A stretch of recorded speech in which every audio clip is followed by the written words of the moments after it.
Hi, accounting students. Today we are going to be looking at the topic of source documents. We've had a brief introduction to this in the past, but now we're going to go into it in a little bit more detail over the next few days to see how they work and how accountants use them and bookkeepers use them. So far in the class, we've been given transaction descriptions. We've been given these nice, neat, tidy little sentences that kind of explain what a transaction is, maybe leave out a little bit of detail or whatever, just to challenge you a little bit. But the reality is that when like people in business, especially bookkeepers, they don't deal with those kinds of neat little descriptions. Business runs on paper, whether forms or whether it's in paper or electronic, and it's those forms that sort of communicate information to people. So managers and salespeople and kind of office workers, they fill the forms out, and then it's up to the bookkeepers to take those forms and then create the accounting entry that goes with it. Pretty much, when I say almost every accounting, by that I mean like 99.99999% of all accounting entries are based on a source document. You really should never have an accounting entry that does not have some kind of documentation. It serves really kind of two purposes. One is it provides all the detail. The second is that it is the proof that a transaction is legitimate. So by definition, then a source document is any business paper, such as an invoice, receipt, document, memo, whatever, that is the original record of a transaction and provides the information needed for accounting purposes. So date, time, amounts, people involved, all that sort of stuff. Now, there are a lot of source documents. I'm going to kind of go through a few of them and sort of talk about them and look at a few examples as well. But I'm not going to go through all of these in a lot of detail. It's just, I'm going to give you kind of an overview of some of the important ones and some things to look for. So for instance, a cash sales slip is what it is. And you have to kind of really look at the names to be clear about what it is. If it has cash, or if it's a transaction is all cash, then it will say cash in the name. If there is the word invoice, then at least some of the transaction, if not all, is done on account. So we'll sort of talk about that. So a cash sales slip is used anytime a business provides a service to a customer for 100% cash. By the same token, you can have a sales, like a cash purchase slip. Again, you are purchasing completely on cash.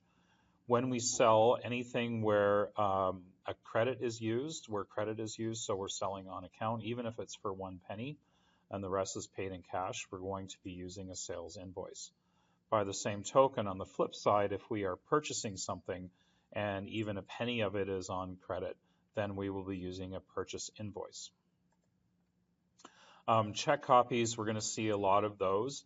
These are used anytime a company pays cash for something, whether it's for a bill or a product or a service. Companies rarely use actual cash to pay for stuff, especially big bills. They usually use a check, which is obviously, I'm sure you know, is the document that's used to draw money out of your company bank account to pay the bill. Cash receipts, exactly that, a summary. So for a day or a week or a month, depending how it's set up, it's a list of all the cash that's received from a business. It can take a couple of forms. Sometimes it's just cash sales. Sometimes it's a list of customers that have come in and paid invoices or made payments on account with a check or cash. So you have to kind of pay attention to that. The accounting is a little bit different. The bank debit and credit advice, we're going to talk a little bit about those in detail later. They are used whenever the bank makes changes, takes money out or puts money into your bank account, which they can do and will do. A memo, we've seen this a little bit before, is anytime there's kind of like a written letter or note or email from the owner or some senior manager, somebody like that, to the bookkeeper to process a given transaction. The most common use we've seen for this is for owner withdrawals for drawings. And then we have, there can be other summary or recap sheets, which is kind of a list or total for a day or a month or a week or a year, whatever. So we're going to go through a few examples then of these slips, and then I'm going to show you in there also what kinds of entries that you would typically see. I'm going to spend a little bit more time on this slip because it's the first one, just to kind of orient ourselves around kind of what to look for and how the whole process works. So in this case, this is a cash sales slip. Now, it's really important to know who it is that you're the accountant for, because on most slips, there's going to be two people listed or two entities. In this case, we have Masthead Marine. They issued this document because their name is permanently printed in the letterhead or in the header of the document. It's part of the printing process. This down here, D. Peterson, is the name of either a customer or a supplier, and we'll figure that out in a minute. But we've typed or printed their name in here after the transaction took place. So conceivably, you could be the accountant for D. Peterson, or you could be the accountant for Masthead Marine. So it's kind of important to situate yourself first. So we are going to kind of assume that we are the accountant for Masthead Marine in this case. So this is our document, our employer. And we have sold something on cash, and it says cash here at the bottom. Also, you'll notice there's nothing down here saying about money to be paid later. This is 100% cash. So we have a date, we have the seller, we have the buyer, we have the products. Usually you have like a unit price listed first, and then you take the quantity, multiply that by the unit price to get your amount. You will usually have some tax information at the bottom. At this point, we're going to assume that we have no taxes at this point because there's a whole other process for handling that, which we're going to learn later. Then we have our amount down here. Typically, especially in the old school world, these documents came with like 2 or 3 or 4 copies, and it would even tell you at the bottom where all the different copies would go. So there would be an original, an accounting, and a backup copy. There might be a customer copy, all kinds of different copies. The other thing you want to pay attention to is the serial number. Typically, all these pre-printed documents have serial numbers. So in addition to the date and the year, whenever you quote a document, you would also want to quote the serial number. Now, having looked at this, we need to figure out what the accounting transaction is going to be for this document. So we're selling. So the minute we're selling, we are thinking some kind of a revenue account. We have been paid in cash because it's a cash sales slip. And so where do we put our cash? Well, in the bank account. We have more cash in our bank account because of this transaction. So we're going to need a debit to our bank. We have more sales now because of this transaction.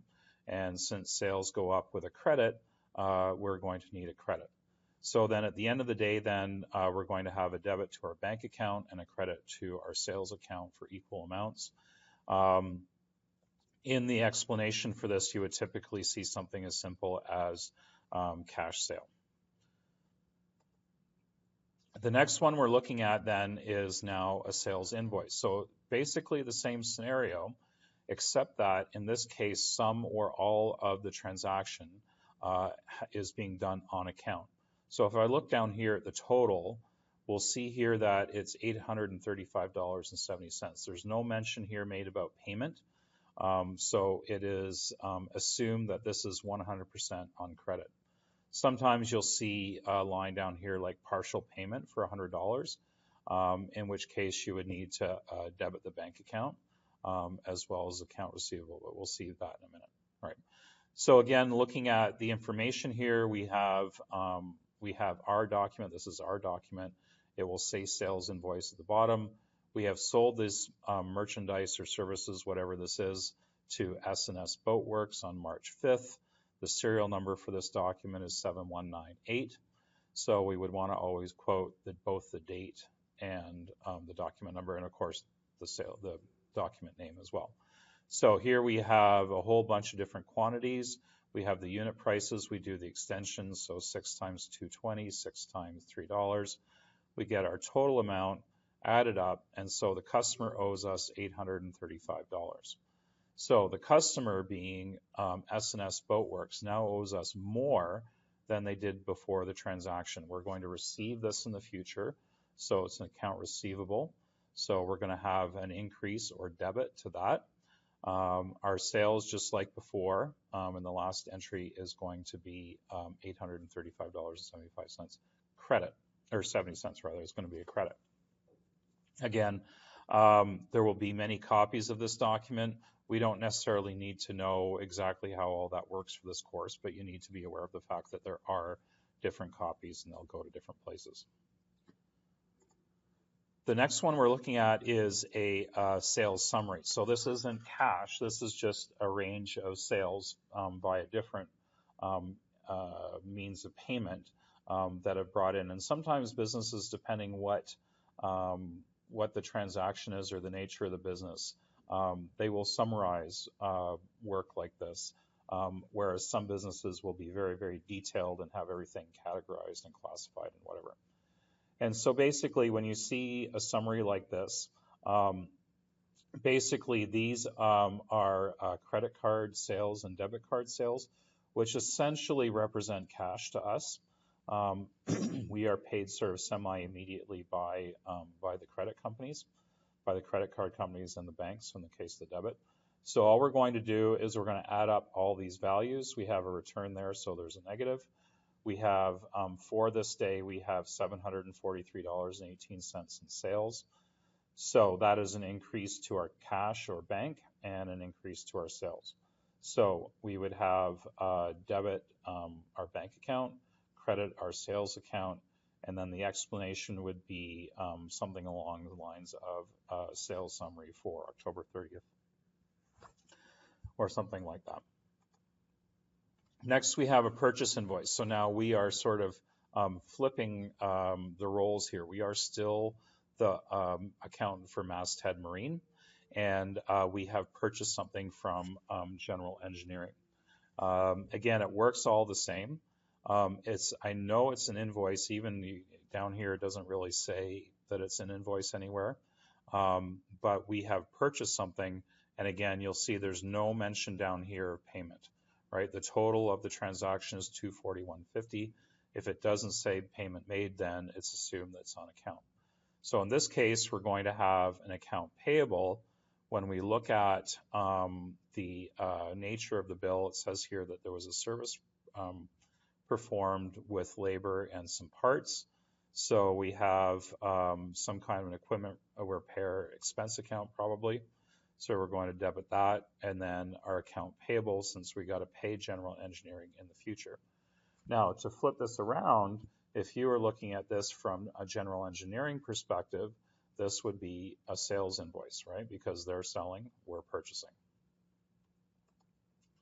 Oh, and then typically with this stuff, whenever you have like a specific document number, you want to make sure that you quote that in the explanation. So in this case, we would want to say purchase invoice 4123. And that's really all we need, because if we needed more information, well, we have the name of the business, we have the amounts, we have the date. If we needed more than that, then we would know to go back to this specific document. So very important, whenever you see a numbered document like this, you want to make sure that you quote that number in your explanation. All right, so then the next one is a check copy, which, as I mentioned earlier, is used to make payments on accounts. And this essentially represents a decrease in our cash or bank account. So again, situating ourselves, we are Masthead Marine. This is our check because we have our title, the name of our business at the top. The payee, the person to whom we're paying, is usually on the next line, the amount, and then obviously our signature. Now, this is very important. Typically, business checks are formatted a little bit differently than personal checks. They usually have some kind of a detachable slip. Sometimes it's at the bottom, like it is here. Sometimes it's to the left here, and it's in a 3-ring binder, and then you would fill it all out and then tear the check off and give it to the person. So whenever you see a check, especially if it's our check, obviously we're going to have a decrease in our bank account, which is going to be a credit. We are paying a bill in this case, which may not be terribly obvious, except that down here we have where it says invoice 342 and 406. So we have written this check specifically to pay these two invoices, and there are the amounts and there's the total. So since this is paying off an invoice, we must have owed sterling bars some money. So this is our account payable. That is going to go down because now we owe less than we used to. That will be a debit. Cash receipt summary. So here, this is one of two forms that this can take. Here, this is referencing specific invoices and accounts. So in this case, we would have different lines for each one in the transaction. Since we are receiving money, which is going to go into our bank, we're going to have a debit to our bank account for the total amount. But the individual amounts have to reflect that they've been paid towards specific customers' accounts receivable. In this case, these amounts were specific and were paid for, went to specific invoices. This one, it was just a general payment on account. So we don't know that it was going to a specific invoice. It was just A. Baldwin owes us a bunch of money and they're paying down $375. In this case, Pier 10 Marina is just a formatting issue. They're paying off 2 invoices. So we show the 2 individual amounts and then the total over here, which rolls into our total. So again, down here in terms of the explanation, it would just be cash receipt summary for March 9th. The date represents kind of the serial number on the document. All right, now the last two we're going to talk about are the debit and credit memos. Now, accounting language is very, very specific, and we talk about debits and credits. It's all from the perspective, usually of the person issuing the document. And so this, a bank advice, which is a debit memo, is taking money, for us, it's money going into the bank. But often you would see credit memo because this is written from the perspective of the bank. And when they put money in our bank account, it actually represents a liability to them. So we are debiting our account, but the bank would call this a credit memo. So it's really, really important to understand what's going on. It wouldn't necessarily be called just a bank advice. So what you have to really do is figure out, look at what's going on in the description and figure out whether or not it's money going into the account or money coming out of the account. So in this case, we are being charged interest on our bank loan. So this is money coming out of our bank account, right? So for us, this represents a credit to our bank account. Our bank account is going down, it's decreasing. But for the bank, the reason they call it a debit memo is because their liability is also decreasing from their perspective. And so what you're going to have then for a bank or for an entry is we have paid interest on our bank loan, which is an expense, so interest expense has gone up, so that's a debit. Our bank account has gone down by that amount, so that's going to be credit. And you would simply put in here bank advice for March 9th, serial number 13268. If we needed more information than that, we can look at the values or go back to the actual document. Now, the credit advice, it sounds a little, again, is obvious, or sorry, opposite of what we would think. From a bank perspective, a credit advice means, or a credit means they're putting money into our bank account. We are processing this transaction from our perspective, so if the money is going up, or the bank account is going up, it's a debit to us. Again, to really figure out what's going on, we have to figure out what it's all about. Now, if the bank memo says that your account is being credited, again, that's from their perspective. You should know right away that you're going to be debiting the bank account. In this case, we are being paid deposit interest. So whatever business banking account we have, it pays a little bit of interest, and it's the end of the month, and now the bank has put that interest into our account. And so we would need to know that in order to balance our books. So the amount of the interest is $6.80.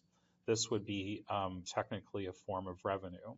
So that's going to go up. And then also because our bank account is increased, we would have a debit for $6.80. So we're going to debit bank $6.80 and credit our revenue account for $6.80. The explanation would be bank credit memo or bank advice number 24895 on the date April 30th, 2005. Right, so a lot of detail, very technical, and there are variations on some of these, and some of these, the forms that are used can look different sometimes. So it's very important to do a lot of work around these, do a lot of practice. I would strongly recommend that you go and see the graphic organizer that's on page 192 in your textbook. It has a lot of really good information there to help you with your work.